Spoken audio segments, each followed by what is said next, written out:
అట్లాంటివి అని చెప్పేసి దాని మీద కక్కుతున్నావు అప్పుడు దాని మీద ఇది ఇది ఎవడు ప్రూవ్ చేస్తాడు?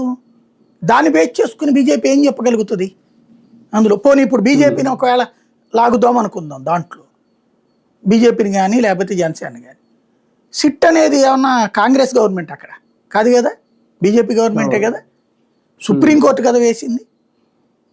వాళ్ళు నిజంగా జగన్ కానీ లేకపోతే సుబ్బారెడ్డి ఉంటే తీసుకెళ్లి బొక్కలో దోయరు ఇప్పటికి. దాస్తారా ఏందాళ్ళు? ఎందుకు దాయాలి వాళ్ళు? ఏం అవసరం ఉంది దానికి? ఏం లేదు కదా. కనీసం వాళ్ళ పేరు ప్రస్తావన కూడా తేలేదు కదా అందులో.